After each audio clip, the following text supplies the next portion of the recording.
La jeunesse face à son avenir, pour ou contre la 4e République, est le thème du dialogue de la jeunesse congolaise le jeudi 5 décembre 2024 au chapiteau Pullman. Un dialogue organisé par la plateforme Tous pour les Congo. Dans cette activité, les jeunes ont donné leur avis sur le changement ou pas de la Constitution. Plus de 10 panélistes ont exprimé leur opinion face à ces sujets qui capturent l'attention d'un bon nombre de populations congolaises. Monsieur Rabi, le coordonnateur de la plateforme Tous pour le Congo, trouve que ce dialogue est une occasion pour la jeunesse d'explorer les enjeux liés à la Constitution du 18 février 2026 et de mettre en place une réflexion de change démocratique et constructif. À l'heure où notre nation vit un tournant décisif de son histoire, la voix des jeunes qui constituent la majorité de la population doit absolument résonner avec force, porteur d'un dynamisme unique, d'une créativité foisonnante et d'un engagement indéfectible. Les jeunes Congolais ont un rôle central à jouer dans la définition d'un cadre constitutionnel qui reflète les aspirations de toutes les composantes de notre société. Ces dialogues, organisés par la plateforme Tous pour le Congo, réunit de jeunes issus de diverses sensibilités politiques, majorité, opposition et société civile. Ces dialogues n'est pas seulement une plateforme pour exprimer des désaccords, mais plutôt un espace pour construire des solutions appropriées où le consensus et la compréhension mutuelle peuvent se développer. Plusieurs jeunes venus de différentes sensibilités politiques ont donné leur position face à ces thèmes. Certains sont d'accord pour le changement et la révision, les autres pour la révision et non pour le changement, de peur de revenir en zéro, et d'autres encore ni pour la modification, voire même le changement. Je pense que la révision est prévue dans la Constitution réglementée. On doit certainement dire sur quoi elle doit porter pour que le débat se fasse en bon escient. Et aujourd'hui, on nous dit non, voilà, on doit changer la Constitution. Quelles sont les raisons?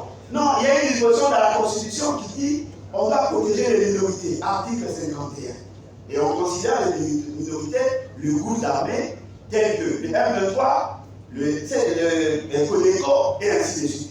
Nous vous disons que votre interprétation est oneureuse. Vous avez trahi votre intelligence par rapport à cette réalité. Et il passe maintenant à l'article 217. On va se déléguer. Mes chers amis, soyons sérieux. Nous tous, nous avons eu le temps de lire certaines dispositions de la Constitution.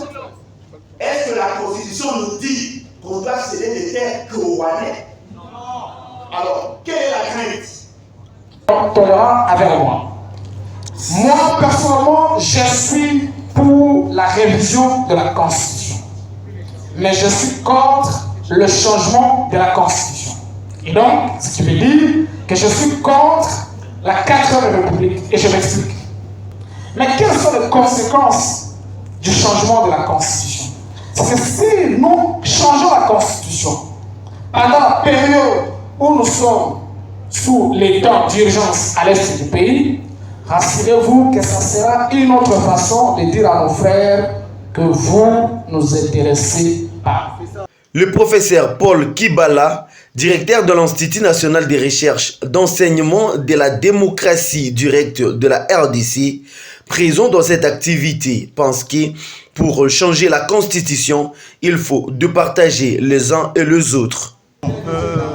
Le débat est intéressant, mais à mon sens, on ne touche pas au problème de fond. Le moment est venu, c'est un moment historique pour une autopsie des résultats de cette démocratie des partis politiques qui a montré ses limites.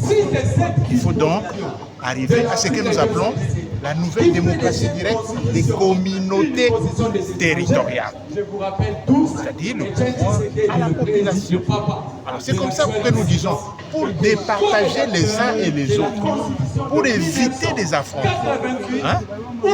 Le chef de l'État, convoquant cette commission-là, la commission doit mettre en place deux types de constitutions. Il y a la constitution des partis politiques, qui peut être l'actuelle constitution qu'on maintient ou l'actuelle qu'on va modifier. Et puis l'autre constitution, c'est la constitution des communautés territoriales. Alors les deux constitutions maintenant, on soumet ça au référendum du peuple. Et c'est le peuple qui va choisir. C'est ça notre point de vue. Parce que si dans la commission, on doit imposer, les gens ne se mettront jamais d'accord. À savoir qu'il y a eu le jeu de questions et réponses entre les panélistes et le participant.